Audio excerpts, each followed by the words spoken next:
time to talk about luxury cruising. From sweet, so sweet to ship's elite. Come explore the world in style with me on Luxury Cruising, the podcast. Welcome back to Luxury Cruising. I'm your host, Krystal, and this week, on the heels of our podcast from last week about transatlantic cruises in general, we've got another transatlantic cruise for you. And this time, you all know one of my favorite brands, Explora Journeys. Meredith is going to tell us about her transatlantic from San Juan, Puerto Rico to Barcelona on Explora. Meredith, please tell the audience anything you want them to know about you. Yeah, so I am from Philadelphia. I live in Philadelphia, and I am a solo cruiser. So I have done, I think, 38 cruises now in the last 5-6 years. And it's actually not my full-time job as much as I wish it were. I actually have a full-time corporate job in Philadelphia. And so cruising is my side passion. And so I've done lots of cruises, and this Explora transatlantic cruise was not only my first transatlantic, but also my second luxury cruise. The only other one I had done prior was on Azamara last year. So I am somewhat new to the luxury cruising space, but I fear that I am now ruined for all cruises moving forward with other mainstream cruise lines. But I am in my late 30s. I am not married. I have 2 cats. They're my children. And so I have a lot of freedom to travel. I'm fortunate to work remotely. And so there are times where, when possible, I can work away from my home. And so I try to take advantage of the opportunity whenever I can, so I can get lots of travel and cruising in. I've cruised all over the world now. Southeast Asia, done Europe. I've done Australia, New Zealand. I've done Antarctica, South America. So I've had quite a broad experience of cruising so far, and hope to just continue to expand my experience in international travel. And so this transatlantic was checking off something on my bucket list. And it was amazing. Fantastic. I love it. I love it. And have you done all of those solo? Yes. I think I've only done 4 cruises that were not solo of all the cruises I've done. Yeah. Well, so much I want to get into from what you just said. But before we do, give us an idea of what made you decide to take this trip, the itinerary, the ship. Bring us back to that point. Yeah. I mean, in all honesty, I'm finding it more and more difficult to find deals as a solo traveler.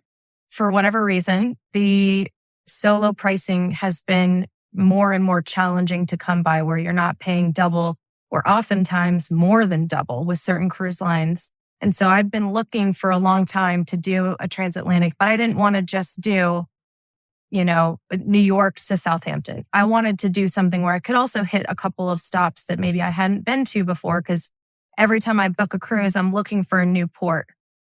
And it just so happened that this Explora cruise had a 0% solo supplement. And I've done my research. And so I know that Explora Journeys is, somewhat of a new cruise line. It's a subsidiary of MSC. And I know MSC has had great deals in the past for solo cruisers. And I read that Explora also was doing a really great promotion for solo cruisers, where they had 0% up to 25% solo supplements. And this popped up when I was searching for cruises around the March timeframe. And March happens to be when my birthday is. And this was a birthday cruise. And so the itinerary just caught my eye. The price caught my eye. And I was like, I think I have to do this. I mean, it was a 13-day cruise. And 13 days is quite a long time to be away from home. And especially that time of year where there's no holidays, to kind of buffer the PTO time off work. But because of the sea days in between, I thought, well, maybe I could work over some of those sea days. Explora happens to have included high-speed streaming Wi-Fi. So you can't really get better than that. So that's kind of how I found the cruise. I was looking at that time frame. I was looking at pricing that would work for me. I was looking at the ports, and it just checked every single box. And I jumped on it. It was a great deal, and it just couldn't have worked out better. That's great. That's great. And you're touching on some things that have been sort of touched on before on the podcast. And that is because of the number of sea days that you have and internet on ships is getting better and better. There is more opportunity for people who are looking to work remotely or are digital nomads to take cruises and work from the cruise ship. So how did the internet work for you? It was incredible. I was working while we were doing the crossing, which was 6 sea days in a row. And I worked for 4 of those sea days without any problem whatsoever. I had 3 devices that could be connected because Explora gives you 3 devices with unlimited high-speed streaming. And it was amazing. I had no issues. The only thing I couldn't do was connect to VPN, but I fortunately didn't need to be on VPN at that time. So it worked perfectly. I had no issues. And it was shocking just because I've had bad experiences with Wi-Fi on other cruise lines before, even in ports where you think you would have good connectivity. But middle of the ocean, I had no issues. It was the best internet I've had at sea. Oh, I love that. I love that. So tell us about the ship. What did you think of the decor of the ship overall and then your stateroom? I booked the entry-level suite, the Ocean Terrace suite, which is the lowest level you can book with Explora. And when I stepped into the room, I was practically in tears. I was like, this is what I paid. It blew everything else out of the water that I've ever experienced. I mean, the heated bathroom floors, the whole layout of the room, the charging pads next to the bed for your phone and devices, the chaise lounger out on the balcony. I mean, the room blew me away. And I was on Explora One, which is the original Explora luxury ship. And there are hardly words for me to come up with to describe just how much I loved the ship. It was elegant. It was modern. It was sleek. It was so beautifully decorated, gorgeous decor. Every venue was perfect. I mean, my opinion is that I loved the modern feel of it. I loved the elegant feel. I loved every venue. I thought the infinity pool at the back of the ship was the most picturesque sail-away place to be.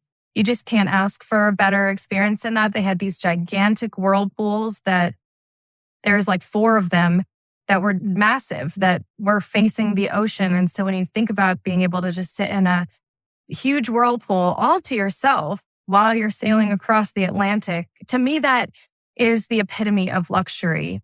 And we were fortunate that I think our ship this cruise had 600 or so passengers, and the capacity is a little over 900 for that Explora ship. So it never felt crowded. It never felt too full or like you couldn't get a seat. There was almost always a chair or a lounger or a daybed by the pools during the sea days. We got really lucky with amazing weather, with sunshine almost every day of the whole 13-day trip, which you just can't ask for better than that. And so it just, to me, it kind of was the epitome of this is what true luxury feels like. And I'd never seen anything like it before. This was no comparison, no shade on Azamara, but their ships are much older and they've been refurbished, over the last 20 some years. But this Explora One is a brand new ship built just within the last 3 or 4 years. And it felt like it. Everything just felt absolutely brand spanking new. It was amazing. Amazing. For people not watching on YouTube who did not catch my face at the heated bathroom floor, that's amazing. I love heated floors, and especially in the bathroom. It's those small things. To me, that's luxury. It's those small things that you're not expecting that makes your life just 1% better. Absolutely. I couldn't agree more. I mean, I kept it on all the time. And sometimes I'd be surprised. Oh, yes, there's a heated bathroom floors. It was incredible. Tell me, could you tell if the pools were heated too? Yes, the pools were heated because we started our cruise out in San Juan, Puerto Rico. We actually had one port day in St. Martin. And I remember being out there in St. Martin thinking, oh, I hope the pool isn't cold. And I stepped in and it's basically the same temperature as the air. Not as hot as a hot tub, but warm. Like perfect temperature if you just want to sit with your feet in the water. It was great. That is so nice. That is really, really nice. I love it. I love it. Since we're talking about ports, where else did you hit? Because something else we just mentioned last week was that there's a lot of ports that you can only really visit when you're doing a transatlantic. Now, St. Martin is a general, like Eastern Caribbean cruise port, but where else did you stop that maybe was specific or unique to that transatlantic crossing?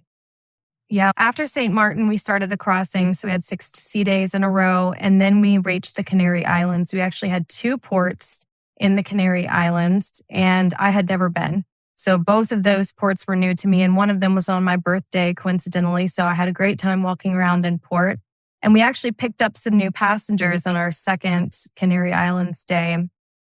And so we brought more people on board and some people disembarked. And then we went to Tangier, Morocco, which also coincidentally happened to be my 7th continent. And so that was really exciting. Another cool, addition to this cruise. And that actually wasn't on our original itinerary. The original itinerary had Gibraltar, which I've also never been to. So I was fine with that too. I was excited about Gibraltar, and then they changed it to Morocco. And I was even more excited because Africa was a new continent for me and turned out to be my favorite port of this cruise.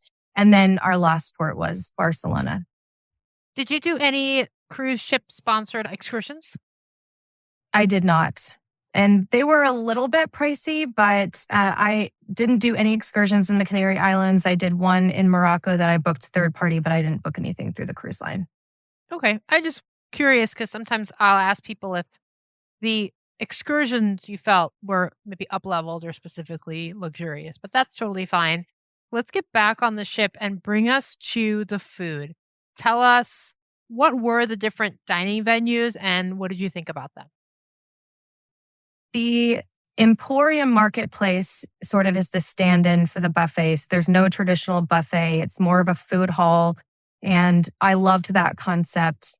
There were, I want to say 10, 15 different stations around the marketplace. And that was the more casual eatery on board. So you could do breakfast, lunch, and dinner there. And they had a variety. Every single day, there would be a slightly different change. So for example, you have a stir fry station, and every day there'd be a different special stir fry of the day. So it wasn't the same repeat menu items that you often see on other buffets. But the really cool thing about the marketplace is that you could go up and order, and if it's something like pasta or a burger or a sandwich, they give you a little buzzer and you take it back to your table. Then you'd have servers come over, they would serve you drinks, and then they would take your buzzer and go get your food for you. So it just felt so much more upscale than your traditional buffet. You didn't serve yourself for anything. Pause for a second. So you took your buzzer to the table, and then when your buzzer came off, somebody came and got your buzzer? You didn't even have to get up and show your buzzer. They got your buzzer. Oh, it's very nice.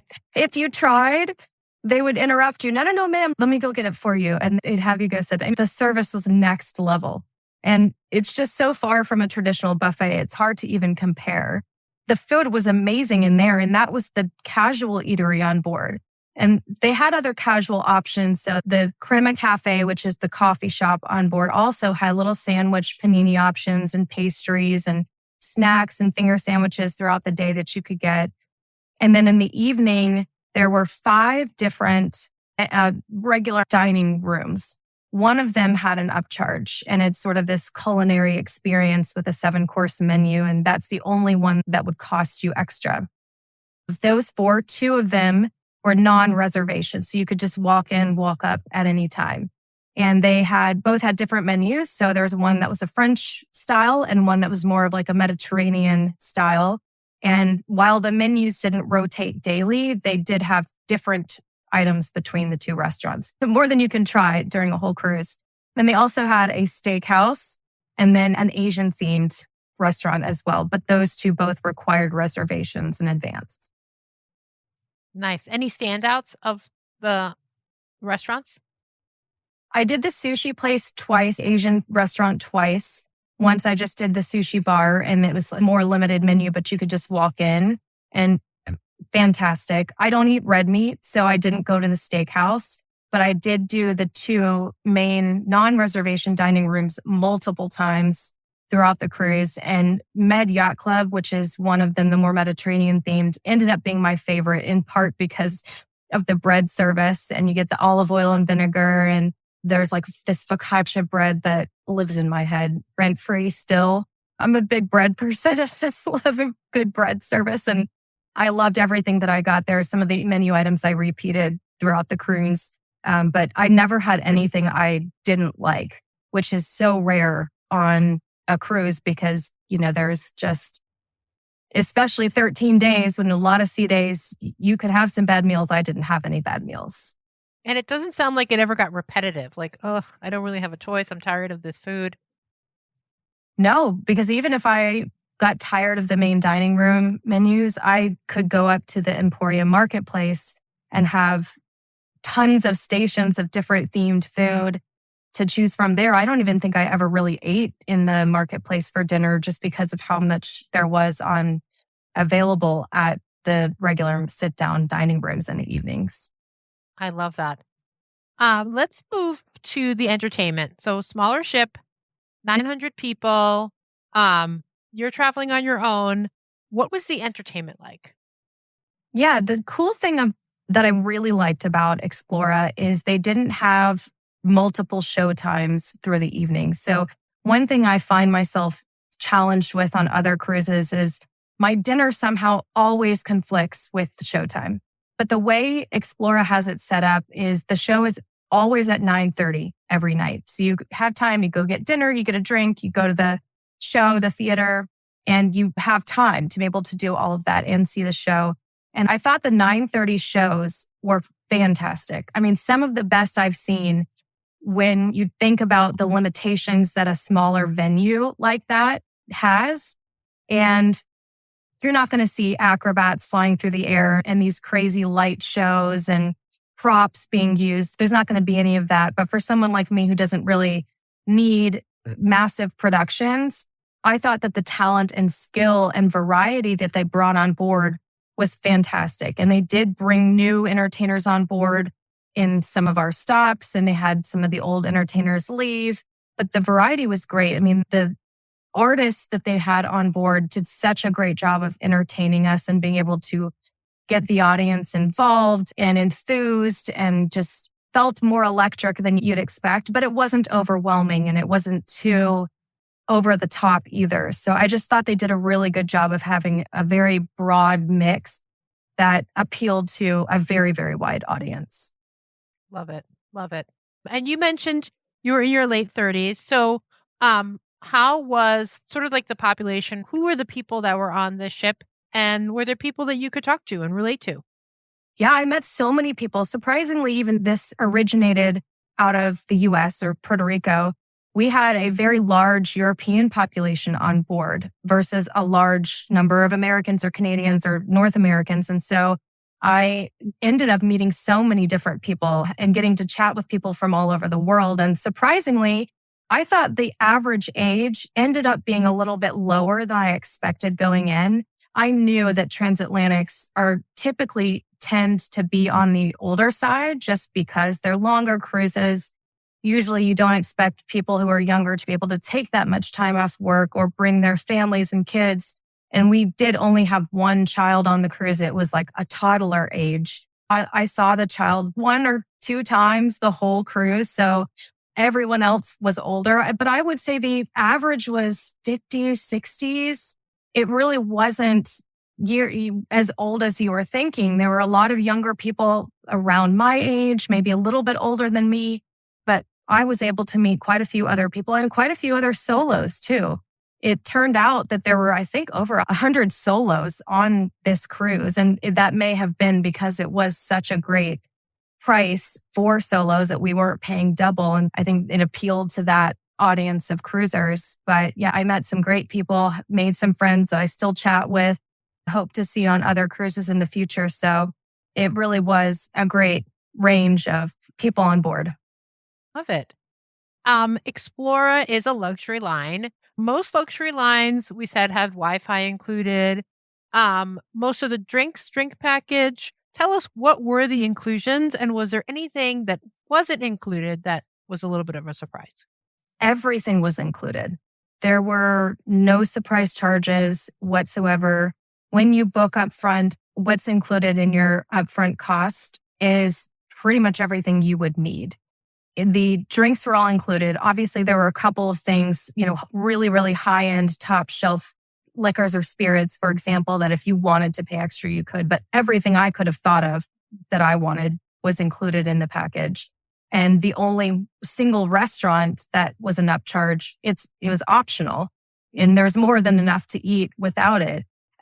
In addition to that, there's no tips or gratuities or service charges that are added on top either. So that's another thing that just didn't even come to mind because it's part of the upfront cost, which I really like when cruise lines include that up front.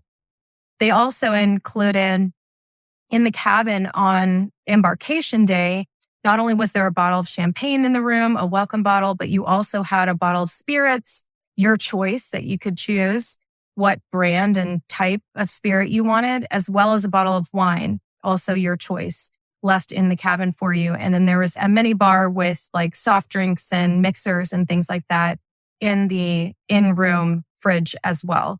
So the onboard activities all included, the fitness center all included. There's nothing that I can even think of at all on the ship besides the one restaurant.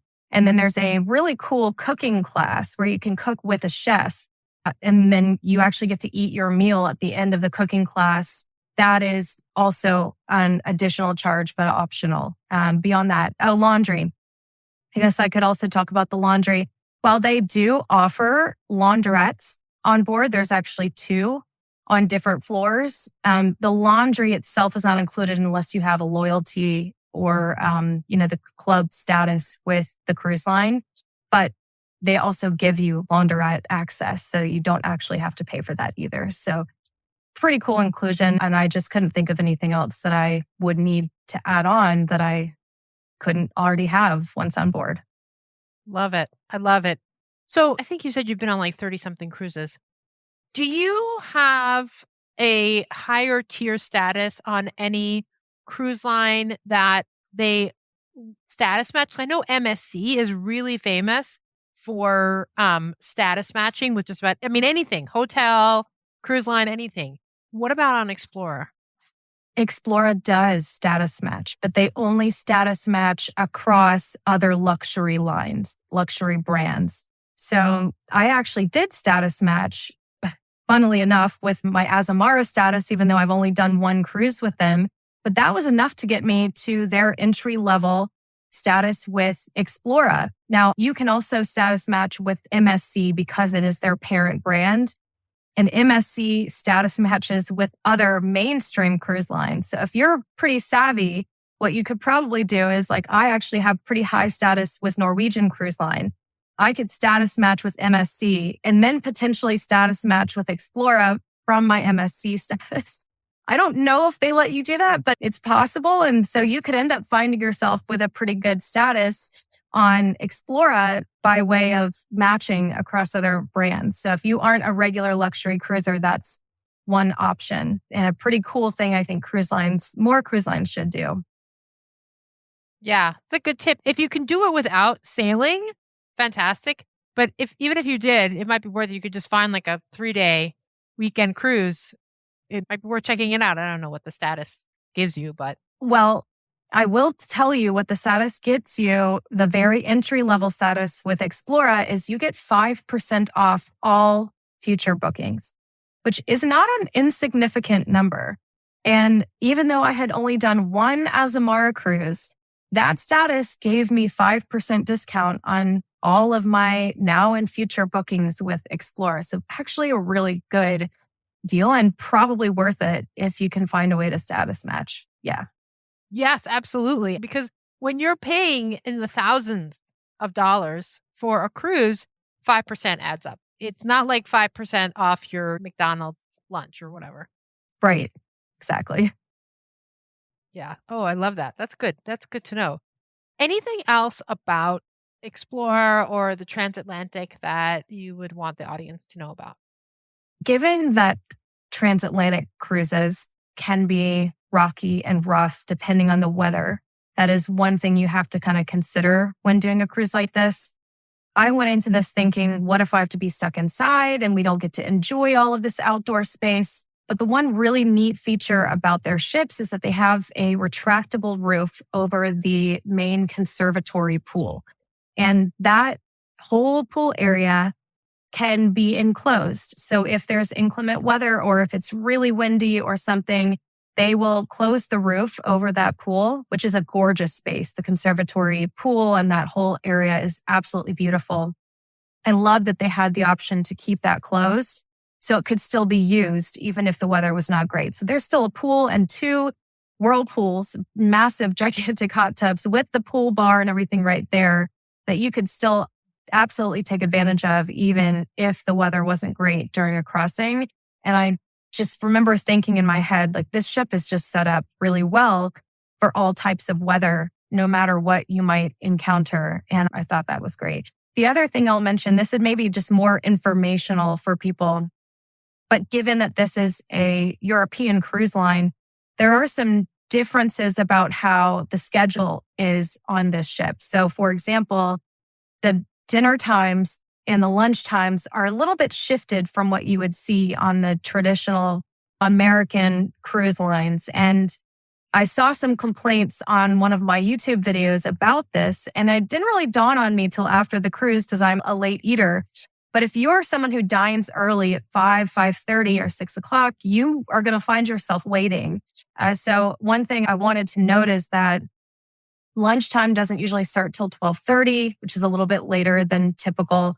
And the dinner times, the seating for dinner and the marketplace do not open till 6:30. So that is just something to keep in mind.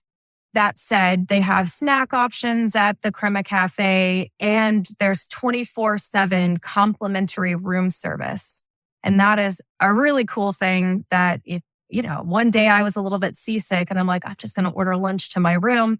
Complimentary, showed up within 20 minutes. I mean, an amazing backup option if you just find yourself not wanting to go out to eat anywhere or for some reason there's a venue that's not open. So those are a couple of things that just came to mind that would be good things to add on. Yeah, very good to know. Especially the 1:30 lunch does seem a little bit late, but honestly, people, you're on a cruise ship, there's food somewhere. There's going to be food somewhere. Always.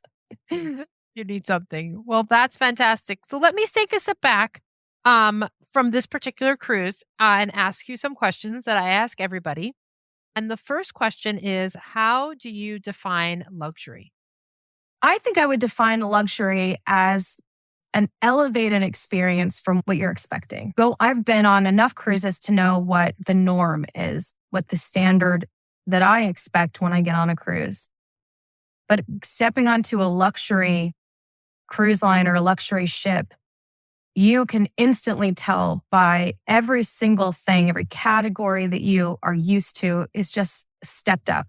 Like a welcome glass of champagne when you board the ship, like your server coming to your table, getting your buzzer and bringing your food to you, or a welcome bottle of champagne in your room. Like those are additions on top of any sort of standard expectation that you would have in the cruise industry or even in the regular travel industry, that are things that just feel so much more above and beyond the norm and the basic expectation of service.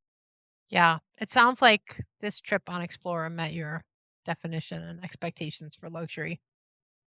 I think it redefined my expectation or what I'm looking for in a future cruising and future travel, which may not be a good thing for my wallet, but I love Where it. there's a will, there's a way. Yeah. And you can always find, just like you found this at a good price, there are always good prices and bargains to be had. If you don't want to travel on, a mainstream family cruise line during spring break every year, you can find there are deals to be had so. Always. Yes, I agree. After all of these trips, is there still something left? Do you have a dream cruise? I have a dream cruise. It is actually the Panama Canal. I want to do East Coast US all the way to West Coast US and go through the Panama Canal. And I have not yet found the right one. on the right cruise line with the right itinerary. And so that is still something I'm searching for, hunting for, bargain wise and itinerary wise. So that's sort of my next big bucket list cruise that I'm hoping to plan soon. Oh, I'm sure it'll be fantastic. Do you have any cruises planned, luxury or otherwise? I do actually have another Explora booked already. I couldn't help myself after I'm booked in November of this year. I'm on a different Explora ship. So excited to see a different version and what they've changed on one of their newer ships. And then over the holidays this year, I actually have a Southeast Asia cruise I'm really looking forward to on a cruise line it's not a luxury cruise line, but a cruise line I've only been on once before. So I'm excited to give that another try and see some brand new ports. Well, I hope that you will come back and tell us about your next Explora cruise. I found you on TikTok and saw your amazing content. Tell the audience if they want to follow you on TikTok. And it sounds like you have a YouTube channel too. I do. I have an active YouTube channel. I post basically weekly. And then I have my TikTok and I am also active on Instagram too. It is mare.cruises.solo on TikTok and Instagram and just Mare Cruises Solo on YouTube. Well, fantastic. We will definitely put all of that in the show notes. Meredith, thank you so much for coming in, telling us about this Transatlantic. And to the listeners, thank you for joining me always. I wish you safe and luxurious cruising.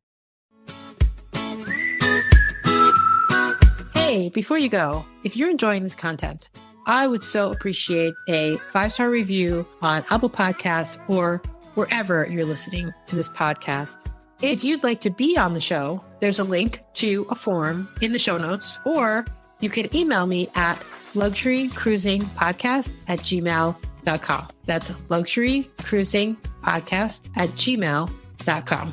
I hope to hear from you soon.